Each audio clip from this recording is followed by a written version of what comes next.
The National Guard includes troops in uniform with full-time civilian day jobs. They're bankers, mechanics, and first responders. For decades, they answer the call for stateside emergencies, protecting the border, flooding, and wildfires. But 20 years ago, they deployed to war overseas, and our cameras followed.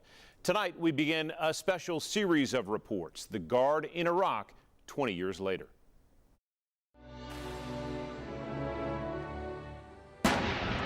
Roadside bombs, gunfights, and goodwill missions. When do you think you might be able to walk these streets without a gun?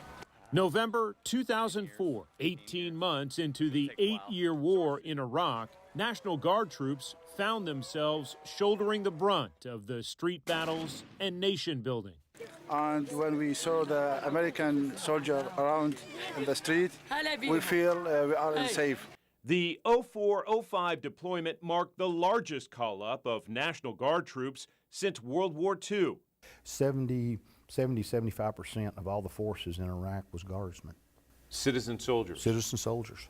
Police officers, warehouse workers, and computer techs strapped on body armor and machine guns, then bore the burden of deciding friend from foe on the streets of Baghdad and beyond. An insurgent in our definition is pretty much anybody that all of a sudden makes a threat. One day they could be Iraqi national, next day they could be an insurgent. Then, Lieutenant Bagley. And now, Lieutenant Bagley. Unbelievable. Look at this guy. Green Lane 2! 2 decades later, we reconnect with troops we first met preparing for battle.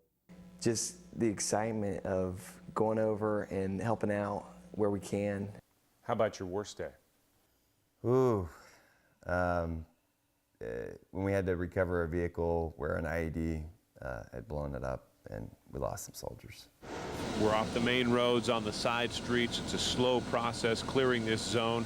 This is the same vicinity where this patrol was hit last night by rocket-propelled grenade fire. National Guard troops we followed into the war zone. These are the living quarters. There was no organization whatsoever when we got a hold of them about 7 months ago. And now they're an effective tool.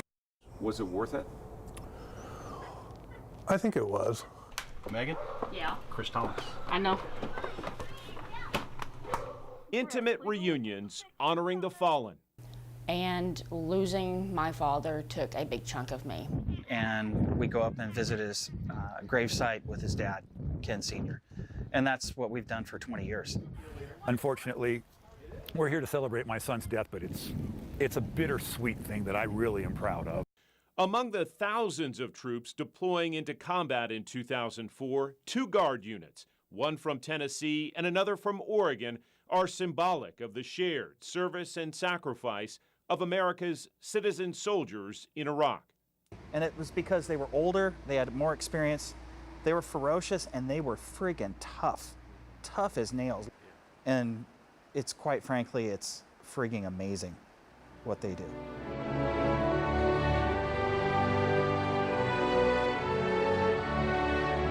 We'll learn more of what they did and the impact 20 years later in our extended reporting on the Guard in Iraq 20 years later in the coming weeks. Robin? Look forward to that. John, thank you.